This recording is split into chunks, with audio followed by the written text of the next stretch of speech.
আসসালামু আলাইকুম guys, myself ভাবনামণি। তো আপনারা কেমন আছেন? আশা করি ভালো আছেন। আমি আজকে আপনাদের সাথে একটা ভিডিও শেয়ার করব। সাম্প্রতিক একটা ভিডিও ভাইরাল হয়েছে যে মানুষ রোদের তাপে ডিম ভাজতেছে।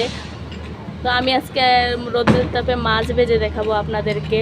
যেহেতু তাপমাত্রা বেশি বাংলাদেশে, তাই বৃষ্টি হচ্ছে না, তাই সবাই রেসিপি বানাচ্ছে, রোদ্রের তাপে ডিম ভাজছে, এটা করছে সেটা করছে। তো চলেন আমি আজকে আপনাদেরকে মাছ ভেজে দেখাবো। তো দেখার বিষয় শেষ পর্যন্ত যে মাছ আদৌ কি ভাজা হয় নাকি হয় না, তো সেটা নিয়ে আমি নিজেও কনফিউশন। তাই চলেন দেখে আসি দেরি না করে কি অবস্থা।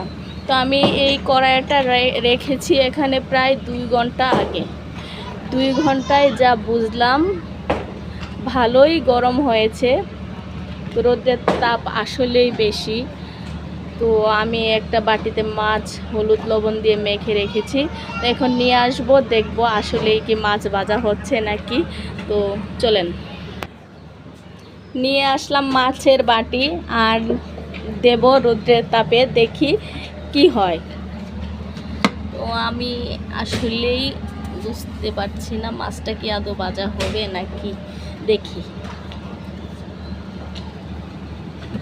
গাইস, তেলটা কিন্তু একটু একটু বলক উঠছে, দেখেন। আপনারা দেখলে, কাছ থেকে দেখলে বুঝতে পারবেন তেলটা কিন্তু একটু একটু বলক উঠছে। কিন্তু এতে তো মাছ ভাজা হবে না, ডিম ভাজাও হবে না, এতে যে কিছুই হবে না সেটা এখন দেখে বোঝা যাচ্ছে। তো আমি আপনাদেরকে ভালো করে দেখানোর জন্য আমি মাছটা ঘরের মধ্যে নিয়ে আসছি। দেখেন গাইস, আমি আপনাদেরকে ভালো করে দেখানোর জন্য আমি রান্না করে নিয়ে এসেছি। এবার দেখেন, এই মাছটা কিন্তু কিছুই হয়নি, না লাল হয়েছে না কিছু হয়েছে।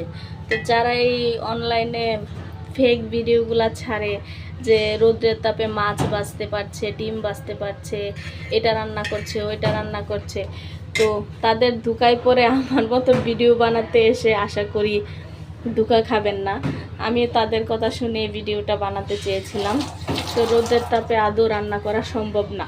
হ্যাঁ সম্ভব, যদি সেটা মানে চুলা হয়, কোনো সোলার কুকার হয়, তাহলে সম্ভব, কিন্তু রোদের তাপে সেটা করা সম্ভব না। তো এখন আমার কষ্ট করে চুলাতেই রান্না করতে হবে, রোদের তাপে রান্না করতে পারলাম না। ভাত তুলে দিলাম, মাছ ভুনা করব।